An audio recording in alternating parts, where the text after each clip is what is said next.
Pois bem, pessoal, hoje é uma data muito especial para o automobilismo brasileiro, especialmente para o Emerson Fittipaldi, que chegou ao primeiro e único título dele na Indycar, na kart, exatamente no 24 de setembro de 1989, quando ele venceu a prova de Nazareth, que foi a penúltima prova do campeonato da Indycar, um campeonato que foi composto por 15 corridas, e o Emerson, na 14ª etapa, penúltima etapa daquele campeonato, o Emerson chegava ao título da Indycar. O Emerson, na época, ele estava para a equipe do Pat Patrick, né, a equipe Patrick Racing, e ele estava numa disputa direta com o Rick Mears, que estava pela Penske, né, o Rick Mears com o Penske nas cores clássicas da Pennzoil. E na ocasião o Emerson, na campanha do Emerson foi brilhante. O Emerson venceu a Indy 500, a primeira Indy 500 dele, né? Depois o Emerson voltaria a vencer a Indy 500 em 1993. Venceu em Detroit, Portland e Cleveland, né? E aí depois, logicamente, em Nazareth, ele acabou conquistando a sua 5ª vitória, que foi onde ele sacramentou o título. Tem uma situação bem interessante, que naquela ocasião ele tinha uma pontuação bem extremamente confortável sobre o Rick Mears, tanto que o Rick, na última corrida do ano em Laguna Seca, o Rick teria que fazer pole, liderar o maior número de voltas e vencer a corrida para que ele pudesse empatar com o Emerson. Só que aí existia um pequeno problema, né? Que mesmo que o Emerson perdesse a corrida, não completasse a corrida, o Emerson ganharia o título daquele ano, de qualquer forma, por conta do maior número de vitórias, né? O Emerson ali em Nazaré conquistava a sua 5ª vitória, e o Rick só tinha 2 vitórias. O Rick Mears venceu em Phoenix na abertura do campeonato e voltaria a vencer em Milwaukee. Acabou que acontecendo que o Rick venceu a prova em Laguna Seca, fez tudo que podia, realmente venceu, liderou o maior número de voltas, fez a pole, enfim, mas o Rick acabou que não conseguindo atingir o objetivo, até porque também o Emerson marcou 10 pontos a mais, e aí ele fechou a contenda em 196 contra 186 pontos do Rick Mears, né? Mais uma demonstração de como o Emerson era extremamente adaptável às categorias. O Emerson iniciou ali, chegou na Indycar ali na metade dos anos 80, em 84, 85, por aí. 84, precisamente esse ano, completou 40 anos desse início, dessa odisseia. A abertura das portas da Indycar para os pilotos brasileiros. O Emerson que, 10 anos antes, o Emerson tinha feito um teste com o McLaren de Indycar em Indianápolis, né? E 10 anos depois, o Emerson voltando a Indycar para iniciar uma história extremamente positiva. Daí aí abrindo as portas para os demais pilotos, e a história toda, galera que acompanha a Indycar há muito mais tempo, há décadas, pelo menos as últimas 3 décadas, sabe bem como foi a história do Brasil na Indycar. Então aí tá aí, hoje completando exatos 35 anos dessa conquista extremamente importante para o automobilismo nacional e para o Emerson Fittipaldi, tá ok? Aí, em seguida vai ficar uma pequena, uma hora daquela corrida de Nazareth, que foi realizada 35 anos atrás, que deu ao Emerson o título da kart de 1989. Tá ok? Então vocês curtam aí, deixa aquele like bacana e fica aí com a corrida. Indycar cars are ready to go racing in eastern Pennsylvania, the Lehigh Valley, Pennsylvania International Raceway.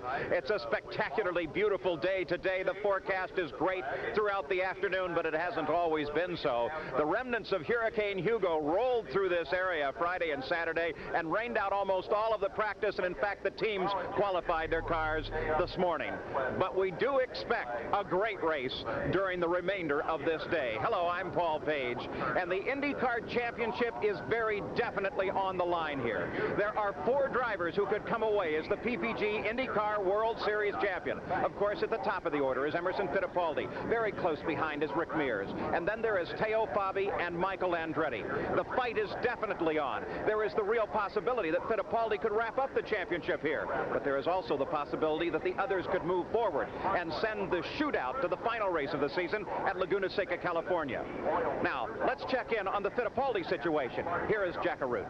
Paul, through the first 3 quarters of this IndyCar season, this team with Emerson Fittipaldi at the controls have played it fast and very loose. And then in the last couple of races, they saw the pursuers for the championship start to close in on them. They played it a little more conservative.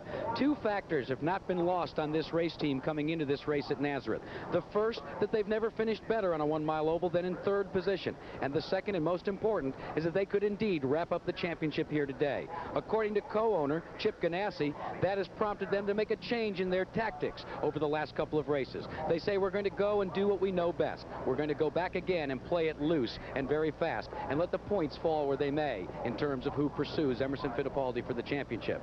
For more on the story of those who are pursuing Fittipaldi for the lead, let's check in with my colleague, Gary Gerald. Gary? Well, no question, the man who stalks Emerson Fittipaldi, who is closest in the standings, is no stranger to the pressures of championship chases, because Rick Mears 3 times is an IndyCar champion in his brilliant career. Now he settles into the cockpit. He starts with a track record from the pole position. The gap is 17 points behind Fittipaldi. And remember, it wasn't that many weeks ago, following Toronto, when Emerson had a 39-point advantage. Rick and the crew consequently feel that much of the pressure is on Fittipaldi to try to protect that advantage. But they also know that time is running out, and this is a critical event. They also know that this is the acknowledged master of the short oval. He has 2 wins this year on the mile tracks at Phoenix and Milwaukee. Paul? Well, thanks, Gary. We'll definitely be watching those 2 drivers, Emerson Fittipaldi and Rick Mears. And normally in the number 11 machinist car, we would be watching Kevin Kogan.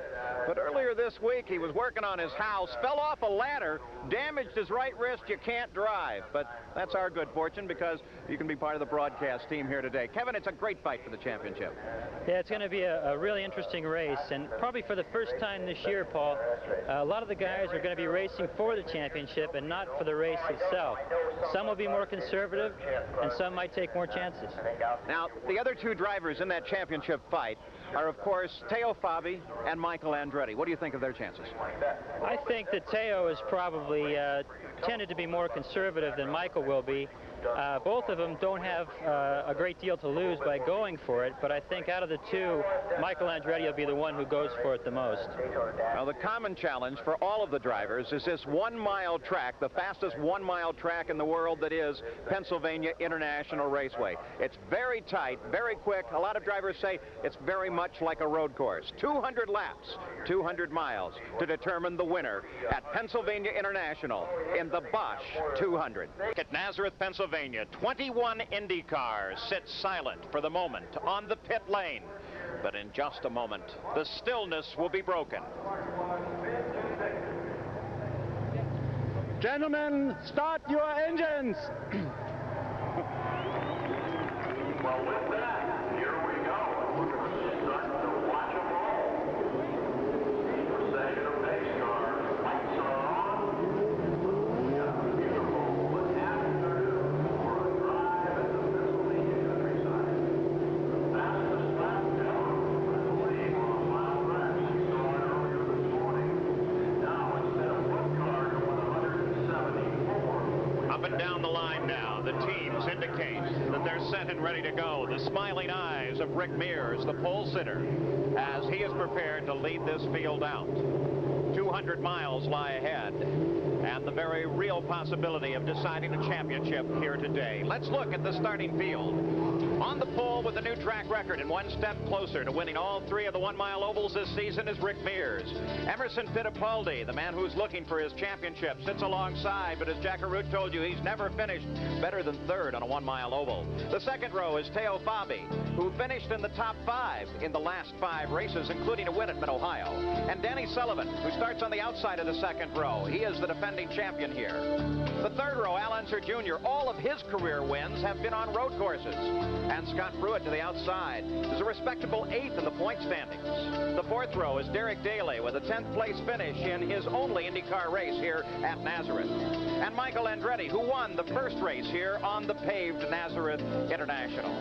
The fifth row is Mario Andretti, who finished in the top 10 on all 5 oval tracks this season, but is still looking for a win. And John Andretti, his nephew, racing in his 3rd race here. A.J. Foyt, who thrilled the fans earlier this year, leading the IROC race. And Pancho Carter, who led the first 47 laps of the inaugural race here at Nazareth. The 7th row, Bobby Rahal, finished 2nd in the first race here. And Scott Brayton, whose best finish this year was a 6th at the Indianapolis 500. The 8th row, Raul Boisel, with 8 top 10 finishes this year. And Roberto Guerrero with a 6th place finish in his only race at Nazareth last year. The 9th row, Didier Tays, it's his first race here at Nazareth. And Arie Luyendyk with 9 top 10 finishes this season. In the 10th row is Bernard Jourdain of Mexico, who is leading the points fight for the CART Rookie of the Year honors. And his competition, Guido Danco, is alongside. He's currently 2nd in the points for this year's CART Rookie of the Year standings. And alone in the final and 11th row is Ludwig Heimrath Jr., who is running his first IndyCar race here at Nazareth. So the cars are out and rolling for the moment single file on a very crisp day here. 54 degrees the air temperature, and that creates some concern about how good the tires will bite on this surface at Nazareth. They did not have very much practice time owing to the weather conditions, as we told you, and in fact qualified only a few hours before they rolled their cars out to actually start this event. But with very little practice time, the tire engineers are not really sure of what the tire temperatures will have to be. And tires, Kevin Cogan, have been a story here at Nazareth in the past. Well, I think that the story will be a little bit different today about tires. I think that every time a driver comes in for new tires, he's going to have to really feel it out for a couple laps and make sure he's got some temperature. I'm sure that a couple of the crashes this morning, cold tires might have had something to do with it. And also, they're going to be tentative at the start of this race, I would think, because it could be quite slippery. Well, you referred to a couple of the incidents. Johnny Rutherford and Roberto Guerrero got together. Johnny Rutherford was in the car that you were scheduled to drive here, and he crashed the car pretty good, so they've withdrawn it. Roberto Guerrero got the backup Alfa out and ready to go. On the line here today, a purse of $450,000, 200 laps, 200 miles, the distance on one spectacularly fast little oval. A great crowd here to see it under perfectly blue skies overhead. The PPG pace cars lead the front row. Mears and Fittipaldi around. The CART officials have decided they're going to give them more than their normal 3 warm-up laps here, again owing to the cool temperatures. They want plenty of opportunity for those tires to come up to temperature. Yeah, and I'm not so sure that pace laps generate a whole lot of temperature, but you know, I think it's a good idea to go ahead and give them some more time. Now on the backside of this tri-oval, a downhill run for these cars as Rick Mears begins to slow up just a bit and takes a look around to the start-finish line as the parade cars pull off, and the lone pace car now has the field under tow in what should be the pace lap for this run. Nick Finoro, the starter, the traditional starter at the CART IndyCar events, on the stand, watching, telling all of the drivers to pick up their alignment now. In this, the second to last points race of the season. Of course, this race here today, and then in October at Laguna Seca, California. Also, of course, contested there the Marlboro Challenge. Some onboard cameras for you today. Al Unser Jr., as you look over his right shoulder, 5th starting position in this field.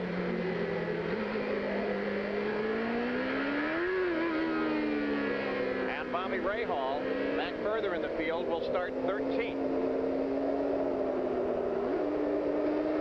And further back yet is Arie Luyendyk in the 18th starting position. So 3 excellent views as the field begins to pick up speed now and rolls toward the green flag. Green flag comes out.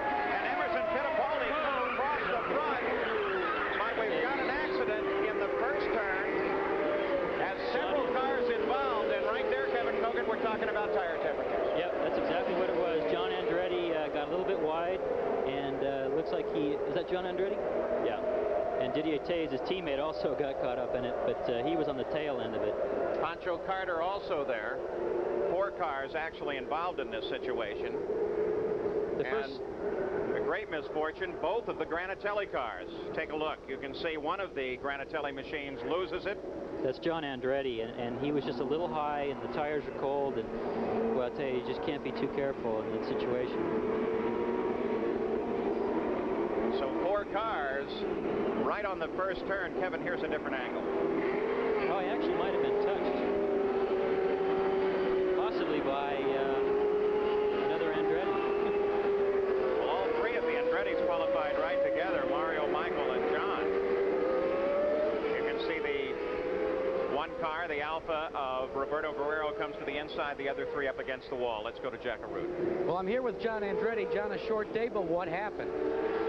Well, it all got boxed up in that area, and I went to go around the outside of them, and I got around the outside of the one car, and then I was going around the outside of Daly, and the car right behind Daly just moved over and just hit me in the rear and spun me around. And some speculation that maybe the tire temperatures have not been coming up the way they are. No truth to that. No, there's no truth to that right now, because the ambient temperature is much higher, and we got 4 or 5 laps to warm them up, so that had nothing to do with it. It was just a simple. I got hit in the left rear and spun around, and unfortunately a couple other guys got collected with me. But it wasn't. I mean, I don't know what else to say. You know, I mean, I guess it's going to happen on a tight track. It's just that you don't want to give up spots easily, and unfortunately I got pushed into a bad situation, you know, by another guy, and you know, I guess that's racing. Paul, back to you. So John Andretti certainly disappointed with his start. Roberto Guerrero, Pancho Carter, Didier Tays, John Andretti, all apparently out on the first turn at the start of this race. As Kevin Cogan, we can take yet another look at it. Well, it looks to me there's a white car that comes up underneath him and just touches him right there, and it looked like a Kmart car. I hate to say that, but it could have been an Andretti. Well, as we suggested, and as you heard in the starting grid, they were all right together there, and one of them certainly looked high as they came up and came around.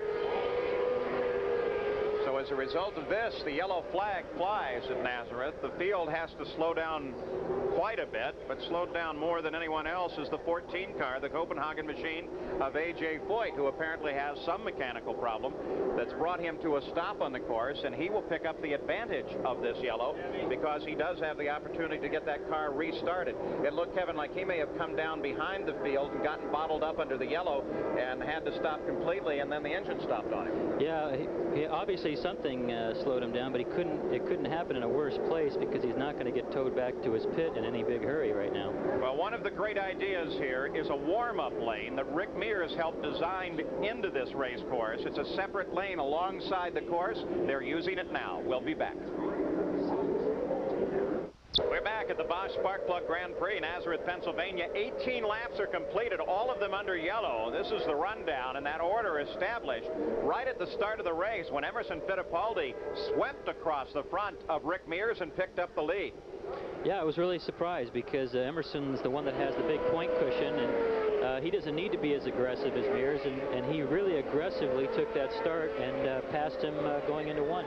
Pancho Carter is in the pits. He was able to roll out for a bit. He was involved in that accident along with Roberto Guerrero and Didier Tays and John Andretti. Mario Andretti apparently got high and moved up into John Andretti, causing that situation. Now, Emerson Fittipaldi leads the field around, and we anticipate a green flag as they come off the final turn, head down across the tri-oval, and we're back racing once again. A green flag on lap 19 as Rick Mears slides into second place. Teo Fabi runs in third. The rest of the field strings out single file.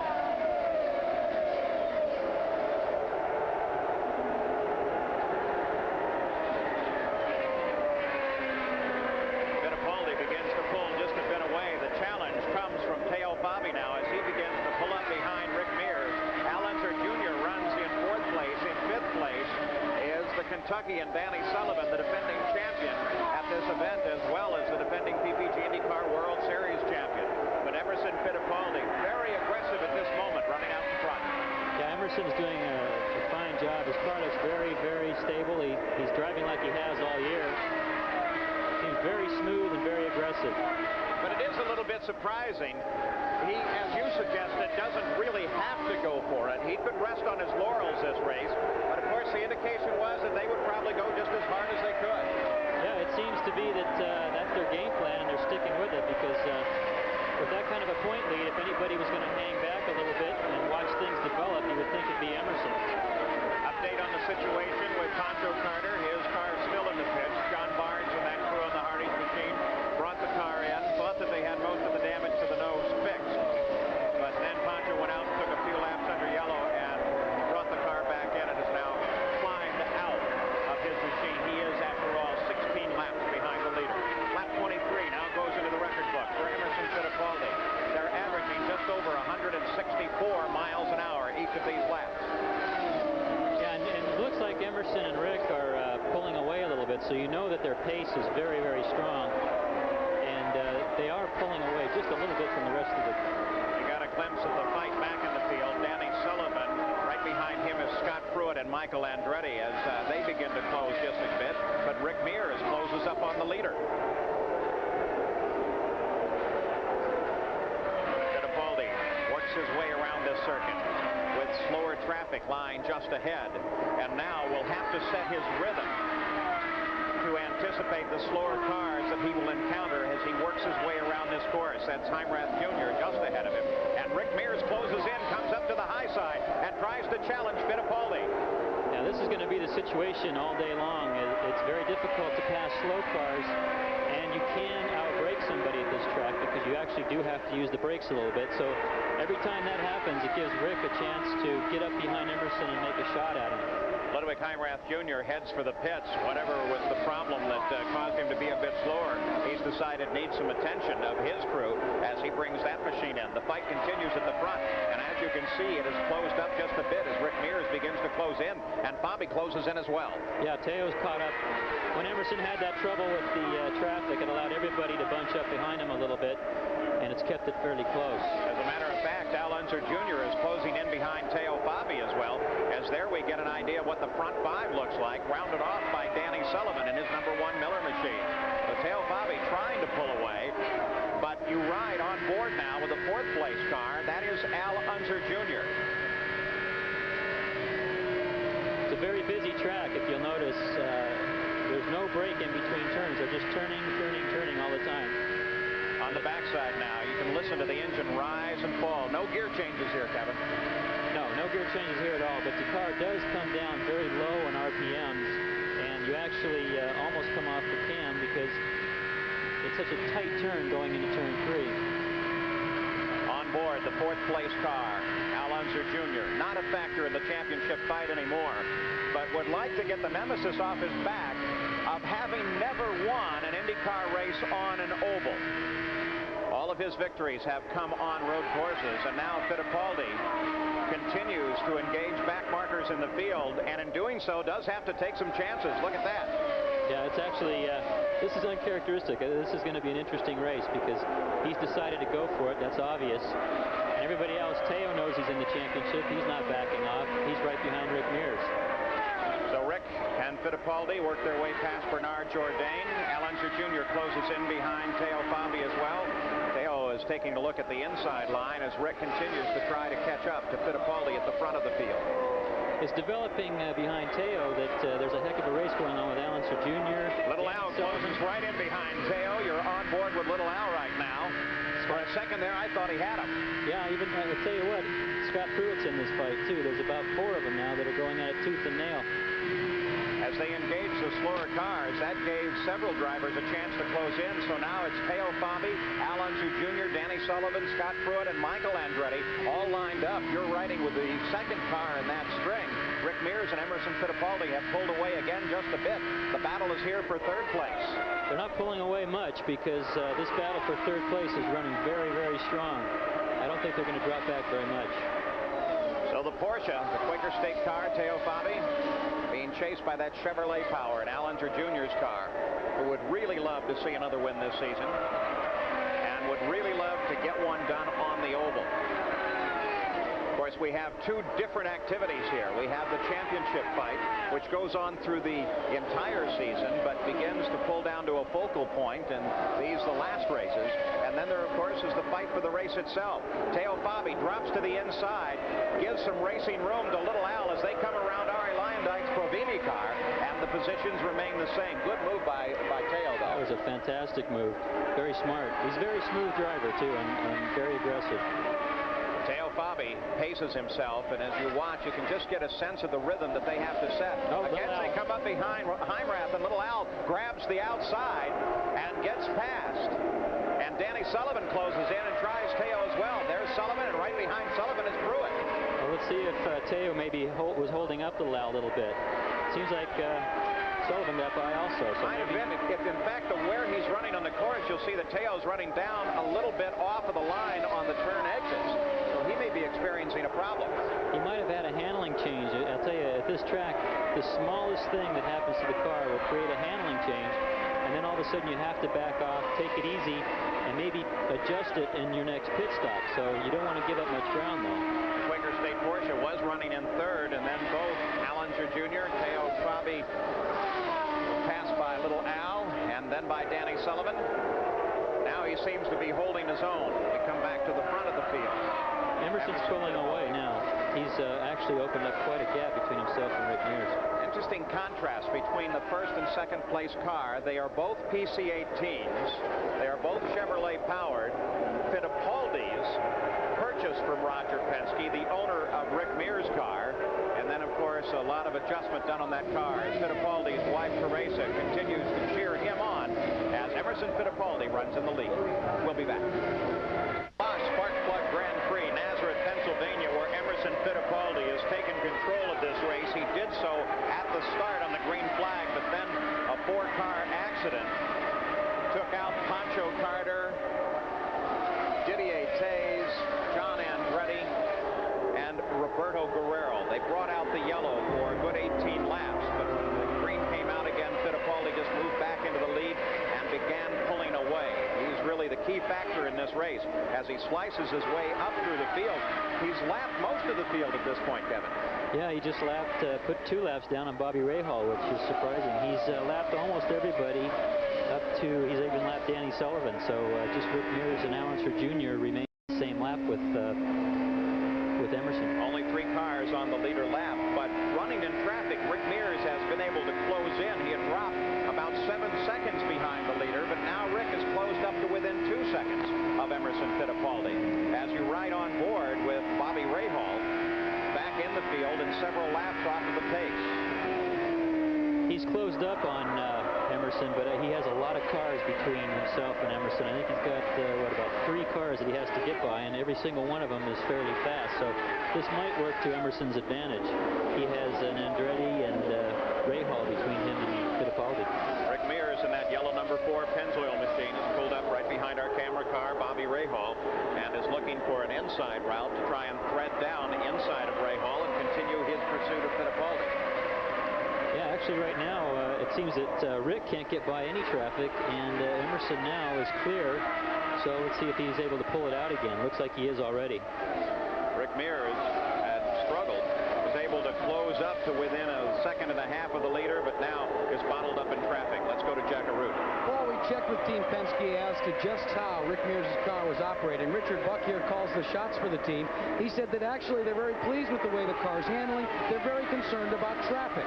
So they're trying to set just a pace before this first pit stop. They don't anticipate any major changes. One major change during the pit stops, though, will be the absence of Buck.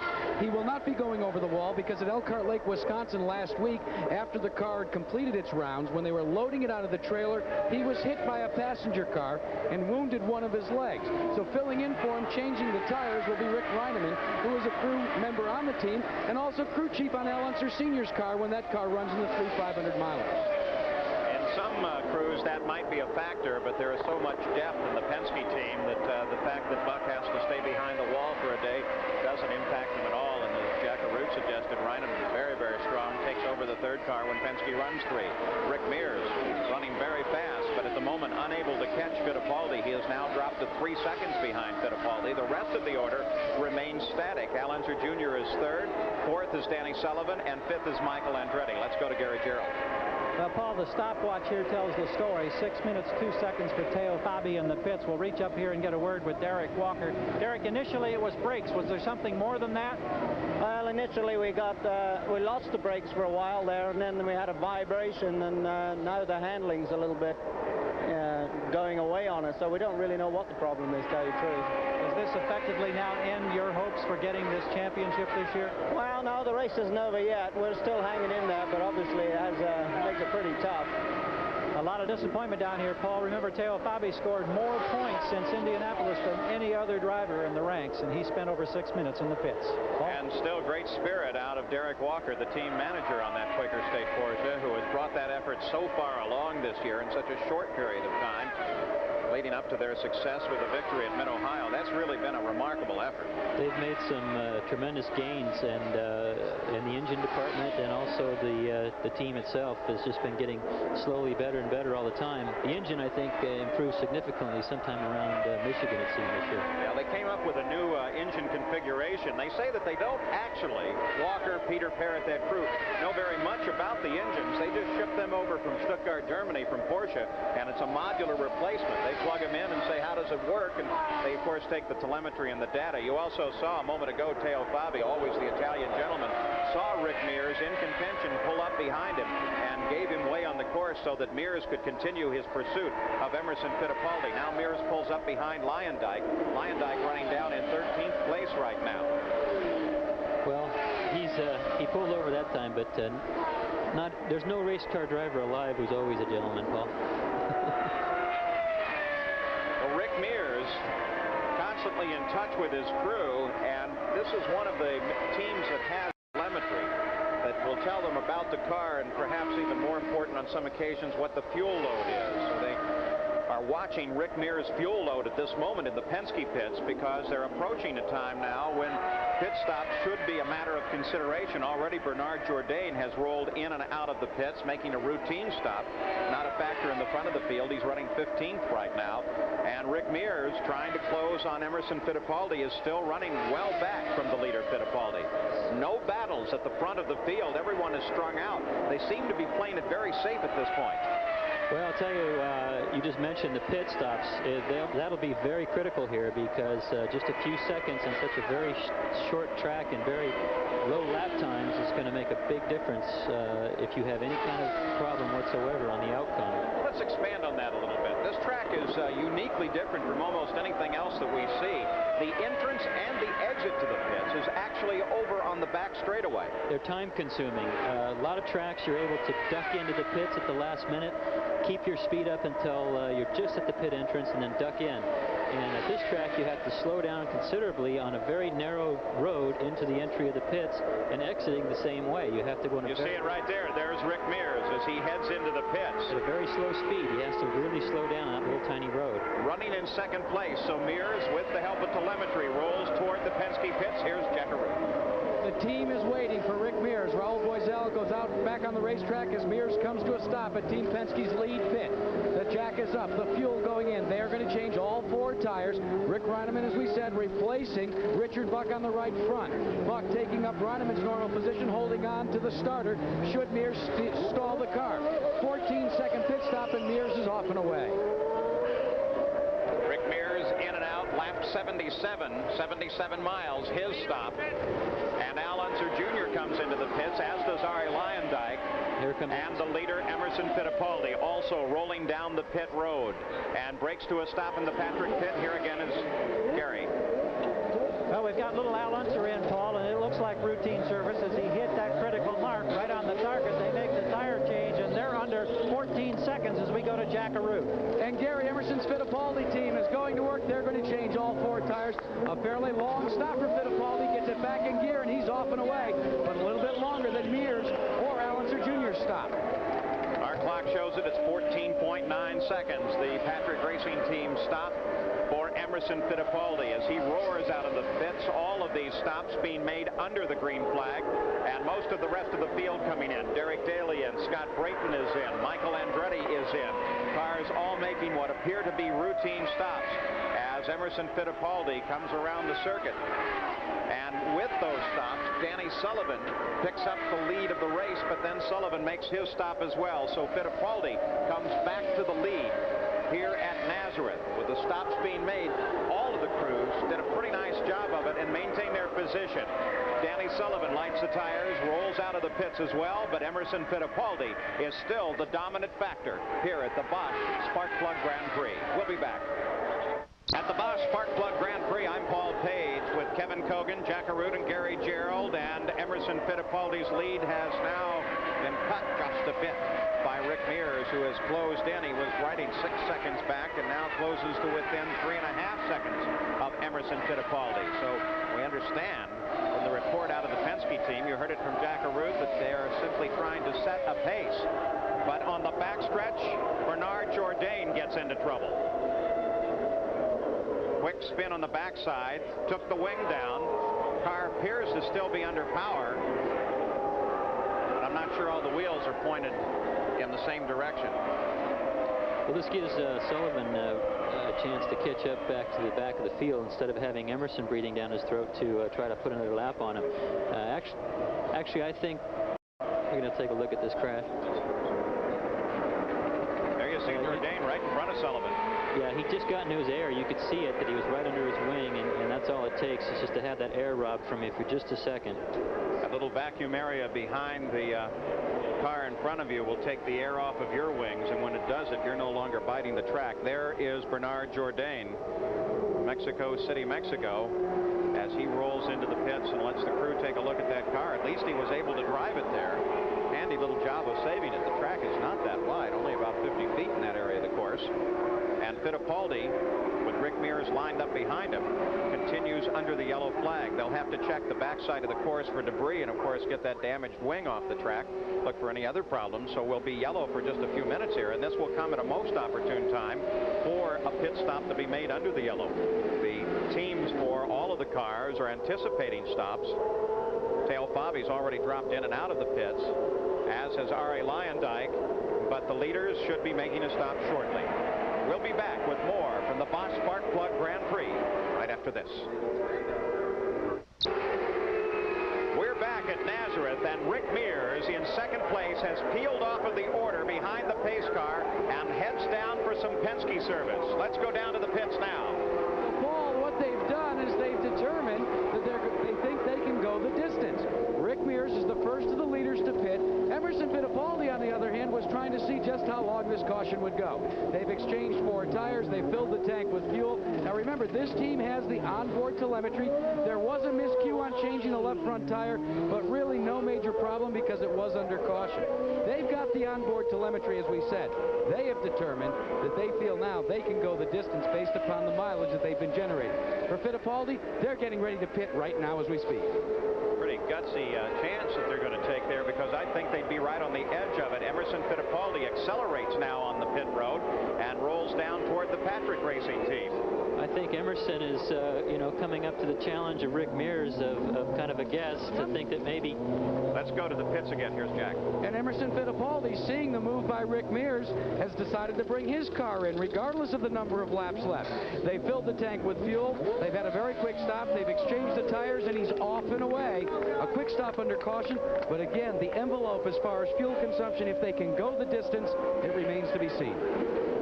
So now, first and second place, Fittipaldi and Rick Mears have made their stops. We are under yellow, but the pace car begins to roll down on the pit road, and we should be coming back to a green flag. In fact, we are. The green flag comes out very, very quickly, and Danny Sullivan becomes the leader of the race under the green flag. I think a surprise to everybody. Penske left one car out, stopped Mears. That forced the Patrick team to go ahead and decide on their stop. They did so, and Danny Sullivan picks up the lead of this race. Interesting tactics. I'm not so sure that they're positive that they're going to make the distance. I think that they wanted to force the issue and make it happen earlier, because it's very, very close to the mileage of not making this race to pit so early. Well, Rick Mears made his first stop on the 77th lap, but that was also with about 18 laps of yellow before he made the stop. Now he stops again on the 124th lap. That puts an awful long way to a checkered flag. It looks like they're going to have to talk about a quick stop toward the end.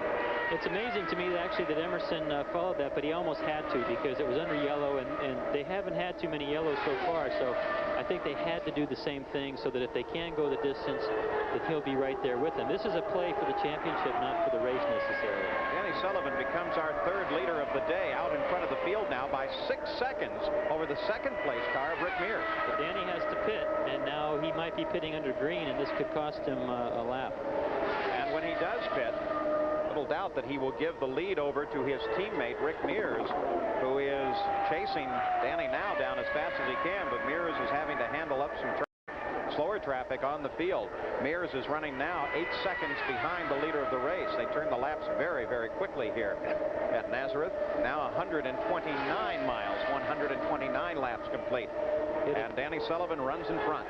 It'll be interesting to see how many laps Danny can go before he has to pit for fuel, because obviously he wanted to stay out to try to unlap himself and see what develops. If another yellow flag comes out, then Danny made a very, very smart choice.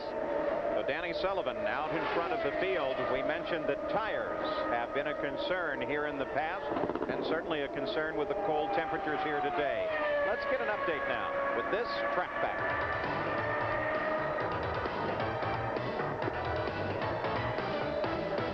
This track back is brought to you by Quaker State Motor Oil. The big Q stands for quality. Always has, always will. Here's Gary Gerald. PPG IndyCar World Series event at Elkhart Lake, Road America. The primary concern for every team had to do with fuel. Would there be enough to go the distance? And as it turned out, there wasn't enough for Michael Andretti. Danny Sullivan won. Here at Nazareth this weekend, the primary concern has to do with tires. Now, the asphalt surface on this very fast 1-mile racetrack is very abrasive to tire wear. Also, the fact that drivers are cornering roughly 80% of the time in this configuration puts a maximum stress load on the tires. In the past, there have been isolated instances of extreme tire wear. In fact, Emerson Fittipaldi, who has this stack of tires to choose from this weekend, had to make an extra 5 or 6 pit stops last year in normally a 2-pit stop race. They were blistering tires and blistering them badly. Goodyear has now modified the compound, trying to get rid of a temperature buildup this year, but for the first time since Indianapolis, they have also provided an option. There's a harder compound that can be utilized on the right side of the car, front and rear. If you go with a harder compound, you don't get the tire temperature buildup. Consequently, you won't blister the tire, but you sacrifice a bit of grip. It's that decision that every team has had to wrestle with prior to the start of this event.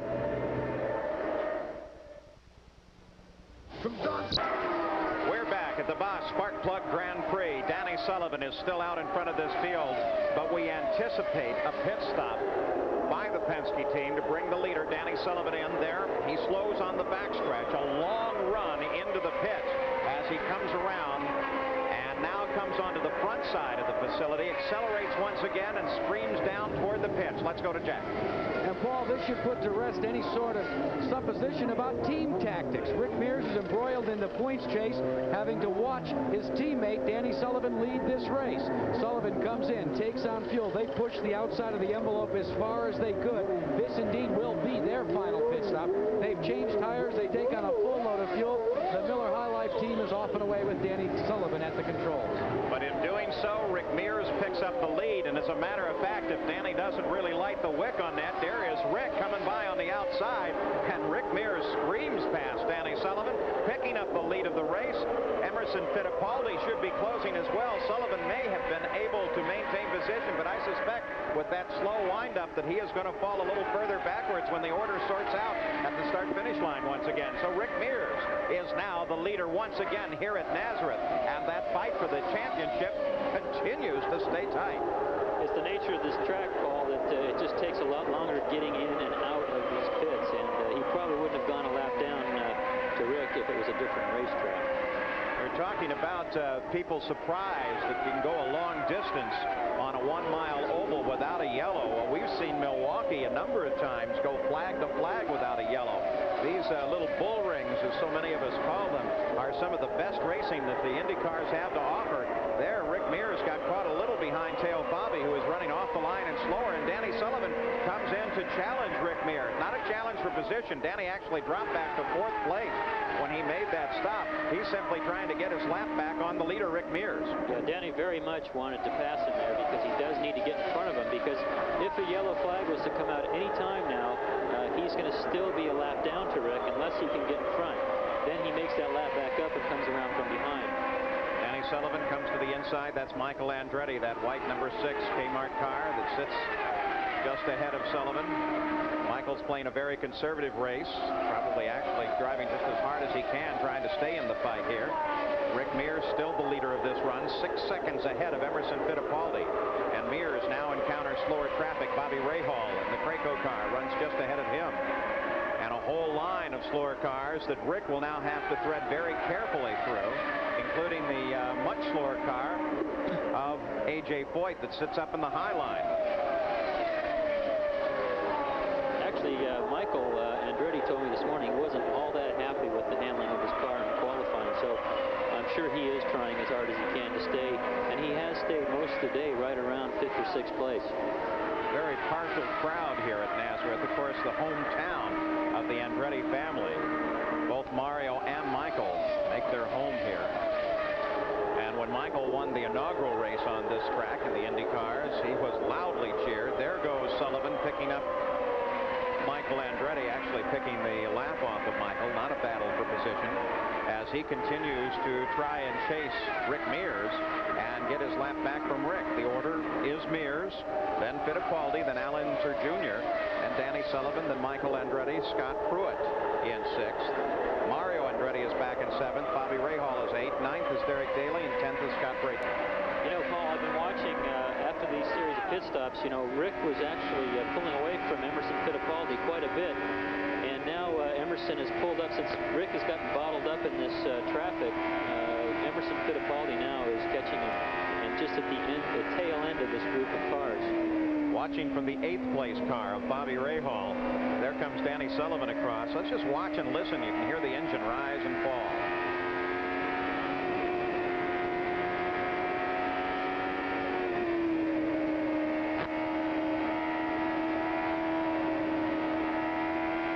Gives you an idea of how you thread your way around this circuit. There you see Sullivan dropping to the inside, and already you can see that Rick Mears, the leader of the race, has been able to maneuver around the traffic in front and now has a straightaway on Bobby Rahal after he moved past. Gives you an idea of just how fast they pull away, and that's a good example too of the Chevrolet power, because Rahal is using the new Cosworth engine. Well, you know, now the situation I described before of Rick getting bottled up, Emerson caught up to that group of cars, and now he's bottled up and having a very difficult time working his way through the pack. So Rick is pulling away and creating a bit of a distance. Rick Mears, the number 4 Pennzoil machine, is out in front of this race. 4 seconds back is Emerson Fittipaldi. We asked Rick, with the race for the championship now, where's the pressure? Well, it's on all of us, really, but I would say the majority of the pressure is on Emerson. And, you know, I would rather have his pressure. I'd rather have as much pressure on me, and, you know, because of leading, but have his points lead.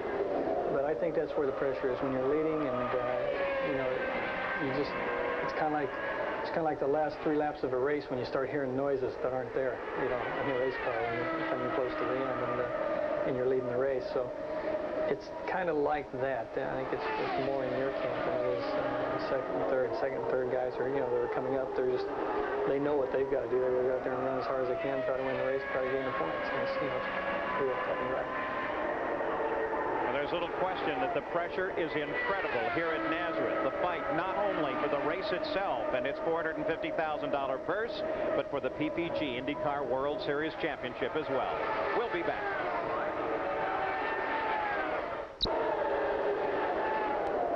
Back at the Bosch Spark Plug Grand Prix, it's still Rick Mears out in front of this race. Danny Sullivan is moved around Emerson Fittipaldi.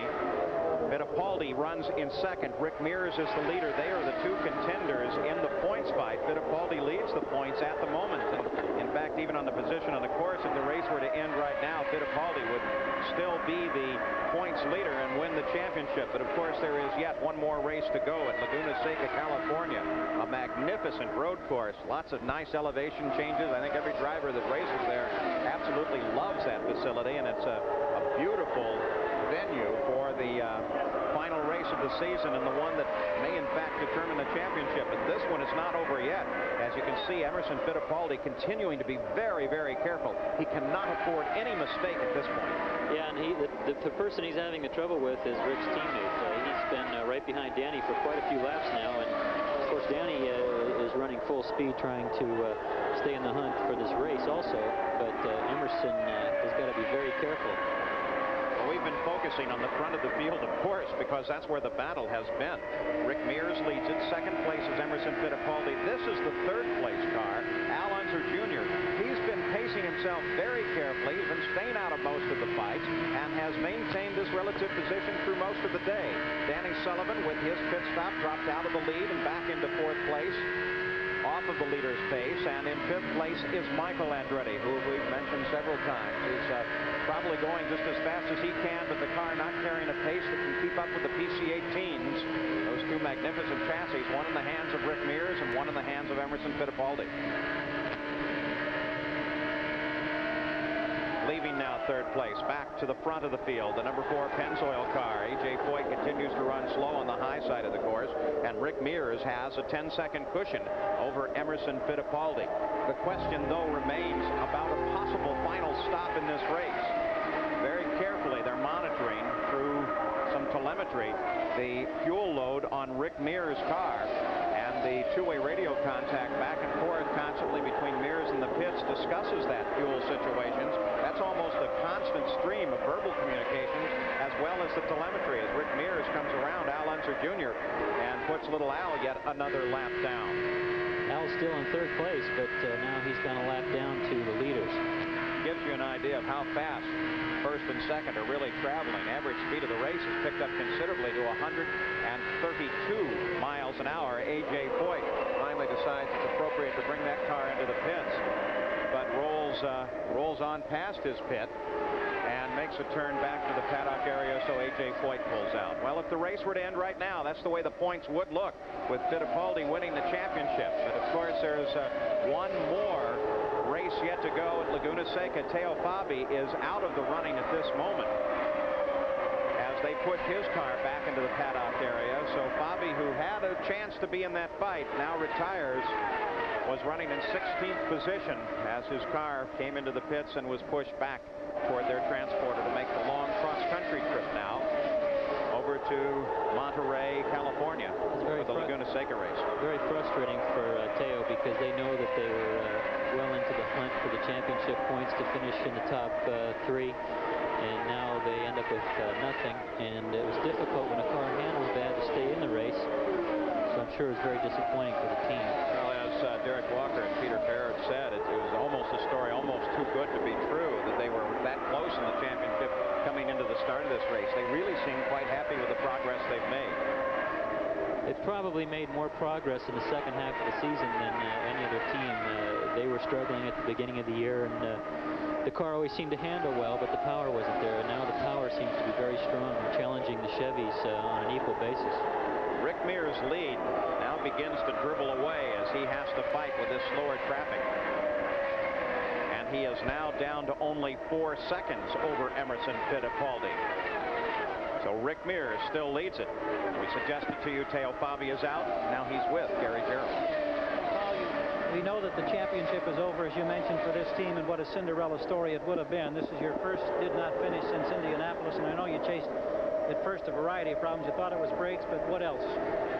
Yeah, I think after a few laps, something broke on the car, maybe a shock absorber, something, because the balance went away completely. I lost the grip completely, and at the beginning I just have a little understeer, and that's why I was dropping back. But then my setup just went away, and the car was very slow and very difficult and very dangerous to drive. So we decided to stop. A major disappointment, I'm sure, Teo, because you thought you had an outside chance to win a championship. No, I think him was going to win the championship, and I think he deserved to win it. We're going to try next year. We wish you very, very well. It's been a great season nonetheless for the Quaker State team, and of course, one race yet to go, Paul. Well, we certainly know who Teo Fabi is pulling for, but that has yet to be decided, as Rick Mears is running in the lead of this race, and Emerson Fittipaldi is chasing him. We'll be back with more right after this. Back with now 14 miles to go. You see the leader, Rick Mears, that bright yellow car disappear under the edge of your screen, and there is Emerson Fittipaldi as he works his way down inside of Danny Sullivan and chasing Rick Mears. Fittipaldi now has traffic lines just ahead that he has to struggle with. We're in the closing laps of this race. Fittipaldi really has a fight if he wants to get up and catch Rick Mears. It was a Penske car that won last year, then in the hands of Danny Sullivan. But look at Fittipaldi. Boy, he is driving that car for all it's worth. Emerson's really going for it now. Unfortunately, he was caught behind Danny for quite a long time, but now he is trying to make up that difference because he wants to maintain the points lead that he has. The question, of course, that everyone has is whether or not Rick Mears' car is capable of making it all the way to the end of the race. The question is now answered as Rick Mears pulls it down onto the pit road and heads for some Penske service. As Fittipaldi, we watch for him to come off the corner. Fittipaldi comes across the line and picks up the lead. Here's Jackaroo. And Paul, that 7/100th of a gallon, lap after lap, has taken its toll. This is a time stop. They ran the stopwatch, and they pulled the hose off and away. We could have a major problem on the car. The hose, the vent hose, looks as if it's been still connected to Rick Mears' car. He will have to come back in. The vent hose definitely still attached, ripped off. It's sitting right up behind Rick. As he comes around the circuit, I'm sure they'll be displaying the black flag telling Rick to come in and correct that situation. Fine. Everybody here is fine, Paul, as far as any injuries, but they are standing by to come and dislodge that hose as quick as Rick can come back in the pits. This is a costly miscue for Team Penske. I don't think Rick's going to want to come back in and have this removed. It's only going to be if they black flag him. Then he'll have to come in and have it removed. If it came off the car, it would be a hazard. Well, he continues to work his way around. Not really a hazard in this position, is it? Well, it's a hazard to other cars if it comes off because somebody could hit it, and that's why if they black flag him, that's why they will do it, is so that somebody else doesn't hit it if it comes out. Black flag has been displayed to Rick Mears. They give it to him once again, telling him to come in, get that situation corrected. Of course, Emerson Fittipaldi picked up the lead of the race. Rick was able to come back out in second place. The question is, if he had to stop again, would he be able to maintain second place? Well, but he's going to make the stop. His third place car is Danny Sullivan, his teammate. It's a moot point because this is a very secure position for Emerson. Emerson would have had to come back in for fuel, I'm sure. But now this is going to really hurt Rick. All right, let's go to Jackaroo. Well, they brought a pry bar here to the pits as Rick Mears brings his car into pit road. They are going to attack it. It came off much easier than they had anticipated, but still, this is one stop too many on pit road for this team. All right, Danny Sullivan will be approaching from the outside as Rick Mears comes onto the backstretch and continues his acceleration. Will his teammate get past? Rick comes right out in front of his teammate, so the fight on the circuit is with Sullivan. Sullivan is just behind him. Fittipaldi has the lead. With 5 laps to go, Emerson Fittipaldi is out in front. Rick is second. Danny Sullivan is third and battling with Rick. We'll be back for the finish. Another surprise at Nazareth. Emerson Fittipaldi, the leader, comes in. Here's Gary Gerald. Emerson comes in and hits the mark. There'll be no rubber. It'll be a splash and go only, Paul. The watch is on. He's rolling in 4.5 seconds. Fittipaldi away in chase of a championship. 4.5 seconds. Fittipaldi makes the stop. Rick Mears moving to the outside, accelerates and comes across the line. So Fittipaldi makes his fuel stop right after Rick Mears has a disastrous set of circumstances. So whether or not each team could have made it in now is purely academic. As a matter of fact, Al Unser Jr. also decides that it's time for him to come in and make a stop. So the fuel calculations with those yellow flags laps at the start of this race really changed the complexion of the run here. Well, it all boils down to this vent tube. That could have cost Rick Mears the championship and won it for Emerson. So Emerson Fittipaldi comes in, takes the splash of fuel with Rick having to make 2 stops, it gave just enough pad to Fittipaldi, his wife Teresa, now praying her way around this circuit as the white flag due to come out for Emerson Fittipaldi, the leader of this run here. Fittipaldi works his way around now, clear sailing line just ahead. Rick Mears runs in second. Danny Sullivan is in third, 3 seconds back from Rick. The white flag to Fittipaldi. Mears now sees it. The battle is for second. We're on the final lap. The Marlboro car. Emerson Fittipaldi about to put another win into the record books and pick up the 20 points so desperately needed to move ahead on the championship. This basically guarantees in the championship, Paul, unless Rick wins pole and leads every lap at Laguna Seca and wins the race. Emerson Fittipaldi takes the checkered flag. Rick Mears comes across the line in second place. In third is Danny Sullivan. So the race has been run 200 very, very hard-fought miles here at Nazareth. Emerson Fittipaldi is the winner. He rolls now slowly for the first time this race around this track. He must be absolutely delighted with the situation now. He did everything that he had to do. He has a 22-point lead. So the only way that Rick Mears could win the championship, matter of fact, that doesn't work. No. As a matter of fact, it can't be done. The champion rolls into victory lane right now. Emerson Fittipaldi wins at Nazareth. We'll be back to talk with him right after this. Emerson Fittipaldi becomes the second man to become the Formula One World Champion, an Indy 500 winner, and the PPG IndyCar World Series champion. We're ready to talk to him now in the Sears Die Hard Winner's Circle interview, brought to you by the Die Hard battery, now with more power when you need it most. Here's Jack Arute. Well, Emerson Fittipaldi getting the congratulations of his wife, Teresa. And, Emo, you've never finished better than third. Never finished better than third on a short track, on a short oval, and today you've come home victorious. I'm very happy, very pleased. Everything was beautiful. What about the race itself? You know, that early wreck, well, that kind of maybe took everybody's stride apart, but fuel consumption and the gambles that everybody made, did it maybe give you a few butterflies? Well, the fuel was more than we expect, and, you know, the last few laps, I had to misfire the back straight, and I was able to come in and refuel it just to finish the race, and I'm really pleased. You know, the Marlboro team did a great work, and I mean, I'm so happy with the season. Did you hear anything from your crew about the miscue and the problem that befell Rick Mears in the late stages of this race? Yeah, I heard. I didn't know what was happening, but suddenly I found myself in the lead, and I tried to keep on. All year, you've thought about the championship. You've tried to put it to the back of your mind. Now, as we go to Laguna Seca, Rick Mears would have to win the pole, lead the most laps, win the race. Really a yeoman's effort on Mears's part. Are you beginning maybe now more than ever to think about your first IndyCar World Championship? Well, I think so. You know, I think Jack now is, you know, Rick is really. They say it's over. You won the most times. You won the most. You led them. Well, if it's a tie, we're hearing, because you have won the most races, that indeed you have won the IndyCar World Championship. Great, I'm very pleased. Well, that's a first. They just found out here in Victory Lane, and a subdued crew has just gone wild. The world champion for 1989 in IndyCar competition is Emerson Fittipaldi. 1 to go with his Indy 500 victory, 1 to go with your World Championship in Formula One.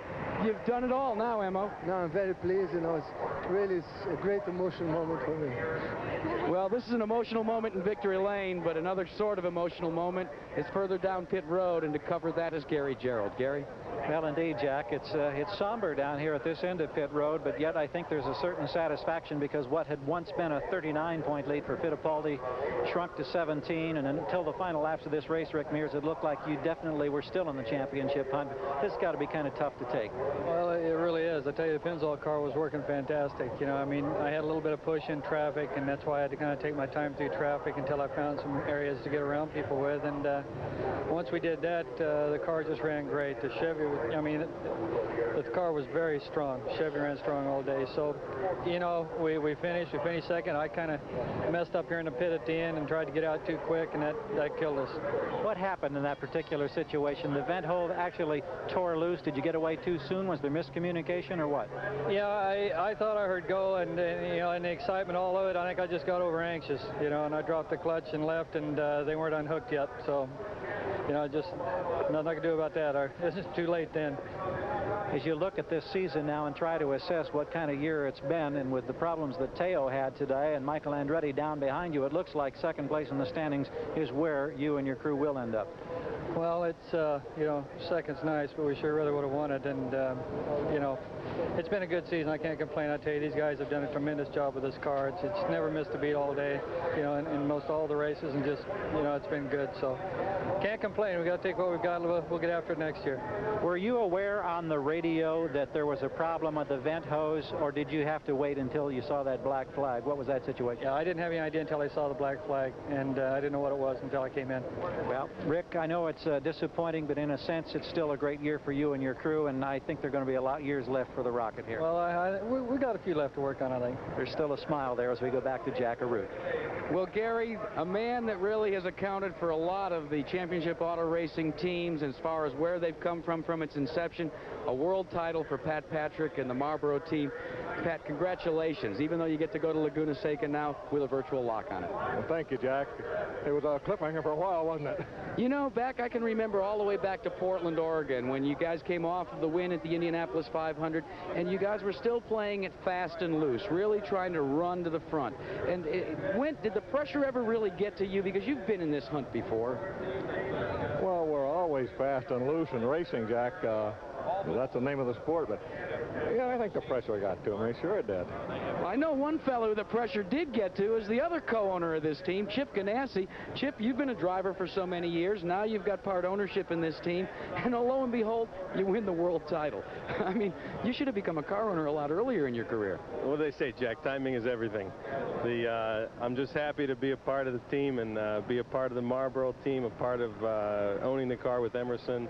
Pat Patrick's taught me an awful lot, and it's been great, the association with him, and I look to many years of association in championship auto racing, and what a way to start. And it's a family affair, too. Your father, Floyd, comes to all of the races, and he's kind of the silent partner in all of this. He really is. It's, you know, my father's the type of guy, I'll tell you, my hat's off to him, because over the years, you know, he doesn't golf too much, and he doesn't drink, and I think his only vice is he smokes, but he's really taken a liking to this racing, and I'm just glad he can be a part of it, too. What people don't realize, Paul, is he brings this camera with him wherever he goes, and he takes pictures of everyone, and I think you and I would have to agree that that's just a way for him to deal with the stress of worrying as to whether you were going to win the championship or not. Flash Ganassi strikes again. Well, that's it from Victory Lane. Let's go back to you. Well, it took a while.